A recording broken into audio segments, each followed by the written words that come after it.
July 4th, everyone. Welcome back to Weather on the Go, all your weather coverage. In today's weather forecast, we're going to be talking about Hurricane Beryl, that is still a Category 3 hurricane at 115 mile per hour winds in the Western Caribbean, where it will track, what impacts you can expect here, and everything that you need to know about Hurricane Beryl in today's weather forecast, as well as extreme heat and humidity across the mainland United States and North America. Rounds of severe weather will break down everything in today's weather forecast. So if you are new here, make sure to hit the subscribe button down below, like the video, and leave any comments, questions, and concerns below. We'll get to those later on today. So right now, what you're looking at here is the GOES satellite imagery of current Hurricane Beryl. That is a Category 3 hurricane, 115 mile per hour winds. As it did pass through Jamaica yesterday, it is just passing towards the Cayman Islands currently and has its eyes set on the Yucatan as we go over the next 24 to 48 hours. Here is the history of the winds with Hurricane Beryl. We had tropical storm force winds impacting portions of the Windward Islands like Barbados, Grenada, and St. Vincent. Then up here into the southern part of the island of the Dominican Republic and Haiti, very strong impacts, especially with those hurricane force winds on the southern side of the island of Jamaica and even the Cayman Islands as well. So the latest cone of uncertainty from the National Hurricane Center in Miami, Florida, has this remaining as a Category 1 or a Category 2 hurricane at landfall here, with hurricane warnings out for the Yucatan Peninsula there on the eastern side. We have tropical storm warnings surrounding the northern part of the Yucatan. As it has that land interaction as we go into the day on Friday, this will weaken back to a tropical storm and then continue as a tropical storm into the Bay of Campeche and the western portions of the Gulf of Mexico before potentially strengthening back to a Category 1 75 mile per hour hurricane right at landfall here Monday morning at 8 a.m. in either far northeastern Mexico into the Rio Grande Valley, maybe even just south of the Brownsville, Texas region.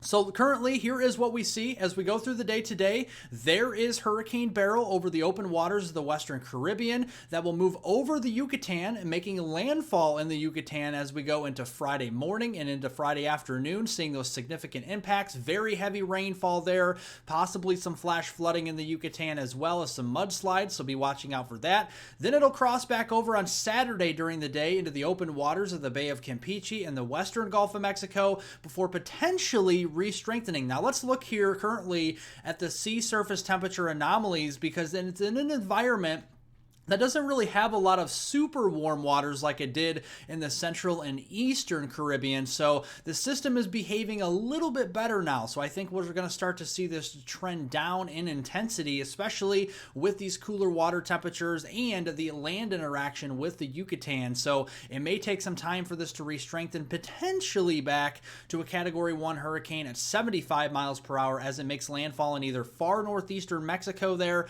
or South Texas in the Brownsville, Texas region as we go into Sunday, especially Sunday night.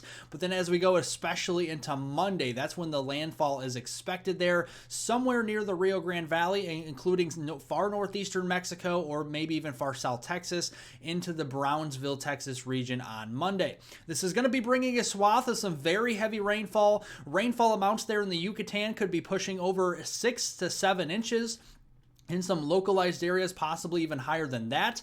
And then as it moves into either the far northeastern part of Mexico or south central Texas here, this will bring some widespread rainfall amounts here of over 6 inches, locally up to over a foot of rain into northeastern Mexico through your Tuesday morning time frame on July 9th. So some flash flooding can be possible there into northeastern Mexico and southern portions of Texas, especially near the Brownsville region.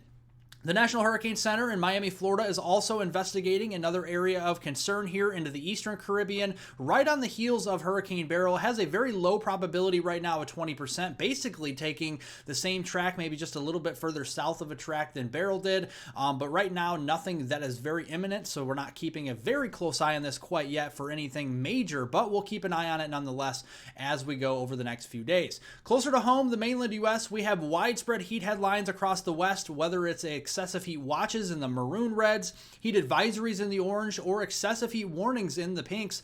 We have heat headlines all the way up here into the Cascades, into Washington State, Montana, Idaho, Oregon, California, most of the state there.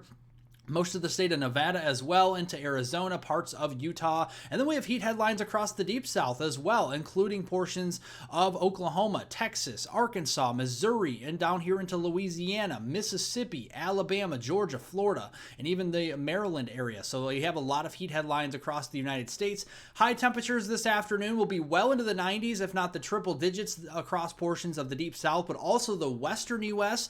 And when you factor in the real feel with the dew points out there is a measure of the moisture in the environment.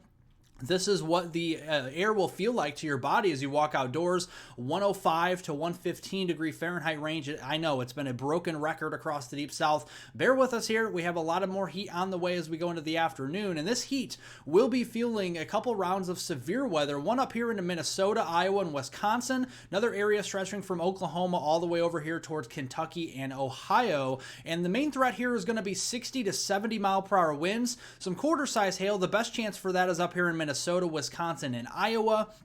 And a tornado threat, the greatest tornado threat, is in and around portions of Cincinnati and Louisville near the Ohio River, stretching back towards St. Louis, Springfield, Paducah here, and then another area to the north with a 2% chance of a tornado risk for Minneapolis, St. Paul, and the Twin Cities region, La Crosse, Wisconsin, and Des Moines, Iowa, as we go through the day. So looking at thunderstorm activity this afternoon, pretty scattered across portions of the Ohio Valley, the Tennessee Valley, and up into the upper Midwest near the low pressure track there.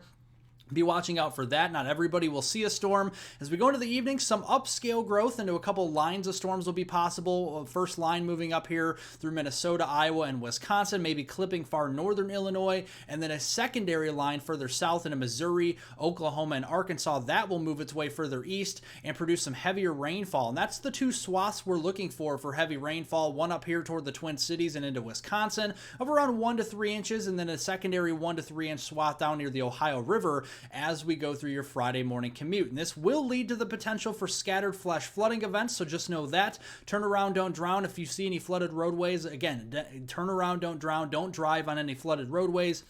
There is a slight risk of flash flooding up here in the upper Midwest, and another one that stretches from Oklahoma all the way up into southern Indiana through your Friday time frame. Heading into Friday, cold front moves a little further to the east. There is the heat still near the Gulf Coast, and the heat really cranks out west. Look at California, widespread triple-digit heat up there as well. Even some of those triple digits getting closer in toward the Portland area there into Friday afternoon. Heat index values back to 105, 115 degree range from the Delmarva region back down through the Carolinas, southeast coast, the Gulf Coast, all the way back here toward California as we go into Friday afternoon. Beautiful temperatures across the middle of the country, though, as we go into Friday afternoon for sure. Taking a little break from the severe weather, at least widespread severe weather, as we go into Friday. More of a level 1 out of 5 marginal risk here in the dark green. Across Ohio, portions of Kentucky, West Virginia, and western Pennsylvania there, mainly for damaging winds and some hail. The tornado threat is less than 2% on Friday. Here's Friday morning, some isolated storm coverage here from the Red River Valley in Texas and Oklahoma eastward toward Dixie Alley. And then some storm activity maybe in the UP of Michigan and around Lake Michigan there as well. Some storms will be popping up with the heat of the day. Those popcorn storms, very hard to predict where these will set up at, but if you get under one of those, some heavier rainfall and some localized stronger winds will be possible with hail. The tornado threat is low Friday afternoon. Friday evening, same thing here. Wherever those storms pop up at, they'll pop up, they'll produce some heavy rainfall, and they'll dwindle later on in the evening as we lose the daytime heating. Here's the rainfall amounts there on Friday. Main low pressure up here into Ontario and the upper Great Lakes will be bringing a swath of around a ½ inch to an inch of rain to southern Ontario, southwestern Quebec, and northern lower Michigan here, and then a swath of some heavy rainfall from portions of the Mid-Atlantic down in towards the eastern Tennessee Valley, the southeast, and along the Gulf Coast. Some areas there could see anywhere from 1/4 of an inch to 3/4 of an inch of rain through your Friday time frame. Very dry out west with the heat building out there as well. Rainfall amounts could lead to maybe potentially a marginal risk of some very isolated, very spotty flash flooding, but I don't think anything too significant will result there on Friday. Heading into the weekend, we have a trough across the northern U.S., big ridge out west. What this means is we're going to have a lot more of the cooler temperatures extending into the weekend on Saturday, July 6th and Sunday, July 7th across the middle of the country. Look at our temperature anomalies out west. Washington State, Oregon, California, Nevada, Arizona, temperature anomalies over 30 degrees above average across those areas, and the southern Canadian prairies as well, around 10 to 15 degrees Fahrenheit above average as well. So Saturday, here are your high temperatures. Yes, we are back into the triple digits across California, near the Las Vegas area, back toward Phoenix there, and then maybe even closing in on 104 in parts of southwestern Oregon. And as we go into Sunday, much of the same, heat down to the south, heat out west, cooler to the north. That's what we see as we go into Sunday as well.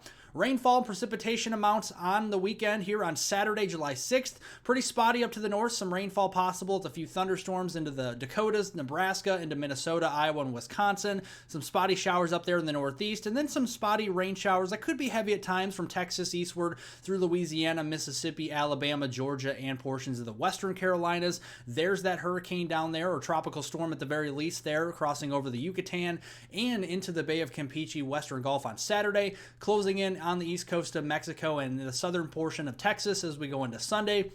More spotty rainfall across the middle of the country on Sunday. Again, it's few and far between. The Mississippi River on west is probably your best bet on seeing some rainfall there through the plains and the Midwest, and then maybe some heavier swaths of rain for the Carolinas and Georgia. Bone dry out west, though, folks. Under the ridge of high pressure, Washington State, Oregon, California, Nevada, Utah, Arizona, Idaho, all those areas will be very dry with not a drop of rain through the weekend. Heading into next week, here is the pattern. Yes, the same thing happens next week. A trough in the middle of the country and the ridge out west. So what this means, again, more cooler temperatures in the middle of the country, more heat out west. Temperatures, again, 20 to 30 degrees above average across portions of the western U.S., western Canada as well, from British Columbia into Alberta, Saskatchewan, and western Manitoba, warming up quite nicely through next week, Monday, July 8th through Friday, July 12th. And you can see the jet stream with the ridge out west. That storm track is going to be shifting well to the north and up into central Canada and then dropping back into the upper Great Lakes region and the interior New England. So our precipitation will largely be just across the eastern U.S., and even that will be pretty spotty, very dry out west here, especially even into western Canada. British Columbia, Alberta, Saskatchewan, and Manitoba will be very dry next week. Thank you all for watching. Make sure to subscribe to the channel down below. We'll have another weather forecast video for you tomorrow. If you like today's weather forecast, give it a like, give it a thumbs up down below. Leave any comments, questions, and concerns below. We'll get to those later on today. My name is Hunter with Weather on the Go, and I hope everyone has a wonderful July 4th holiday time frame out there.